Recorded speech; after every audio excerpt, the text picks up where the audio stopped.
Welcome to the second part of our factors, multiples, perfect squares, and perfect cubes unit.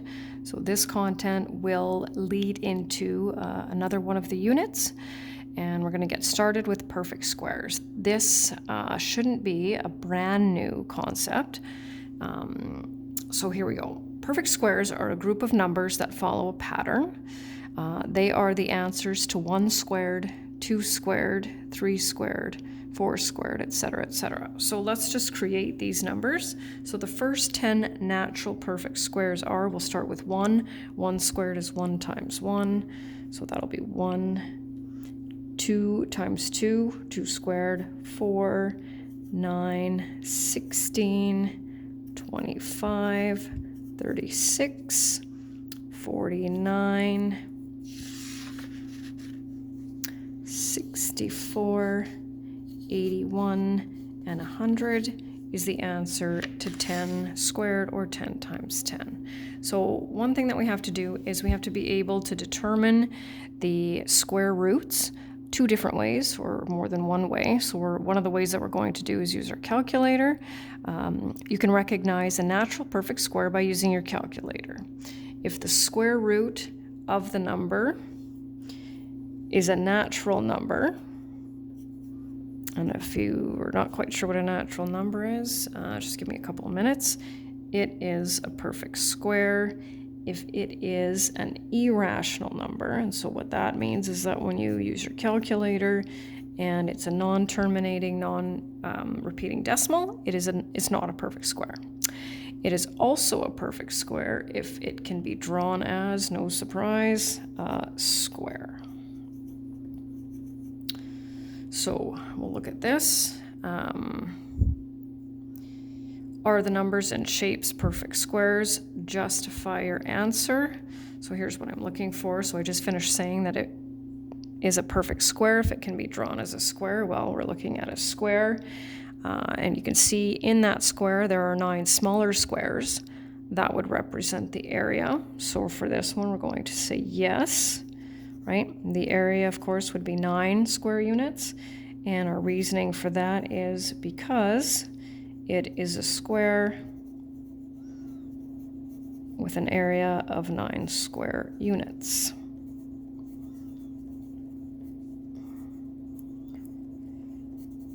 So the next one is 127. We don't have to attempt to draw that as a square.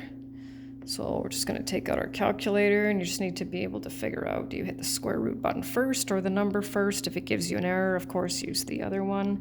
So we're going to go with 1 square root of 127. And of course, as you can see, it fills up my calculator. That does not mean it is a terminating decimal. It's just that my calculator can't hold any more numbers.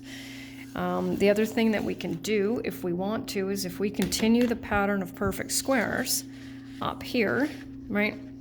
11 times 11 is 121, 12 times 12 is 144, and we can see that 127 falls between those numbers, which also means that it's not a perfect square. So you can either tell me that its square root is an irrational number, or you can say because it falls between the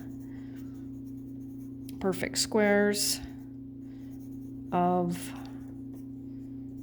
121 and 144.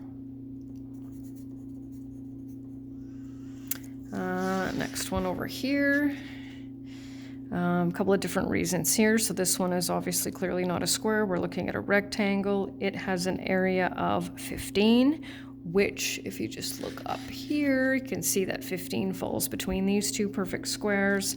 So we can see that this one is a no, because it is not a square.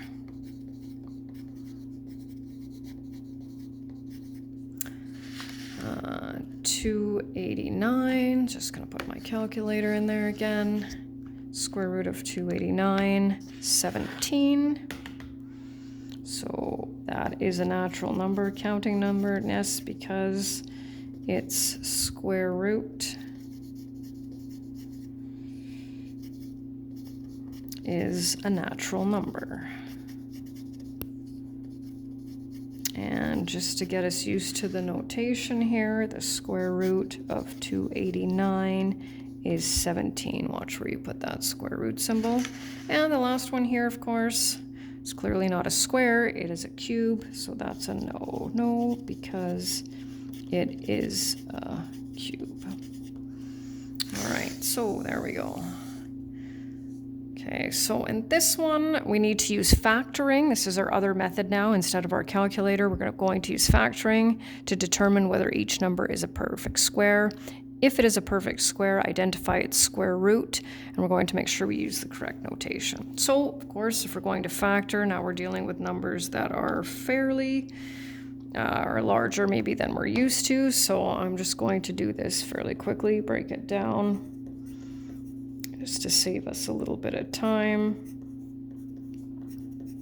Remember, we're factoring until we end up with only prime factors.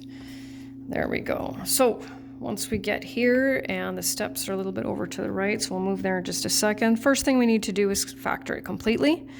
Then we need to look for only pairs of prime factors. So pairs, of course, that's multiples of 2. And so for each multiple of 2, I'm just going to switch colors here. Each multiple of 2, we're going to pull out one of those, right? As a square root is when we have something multiplied by itself to give us, in this case, 784. So we're going to pull out one of these 2's. Doesn't matter which one. We're going to pull one of these and then one of those. Okay, and then our square root, right, will be 2 times 2 times 7, which is 28, right? And how are we going to check this to make sure that we did the work correctly and that we have the right answer? Well, we're going to take the square root of 784 and, whoops, lo and behold, there's our answer of 28.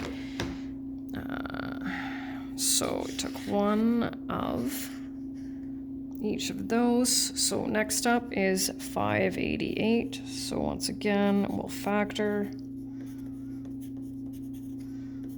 7 times 7. We'll keep going until we only have prime factors left. Okay, so we're looking at a pair of 2's and a pair of 7's, and we just have 1 3. So unfortunately, that means that 588 is not a perfect square.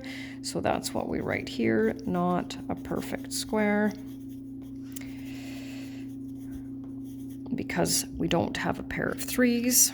So here are our steps. We factor completely, look for only pairs of prime factors, multiply one prime factor from each pair to arrive at the square root.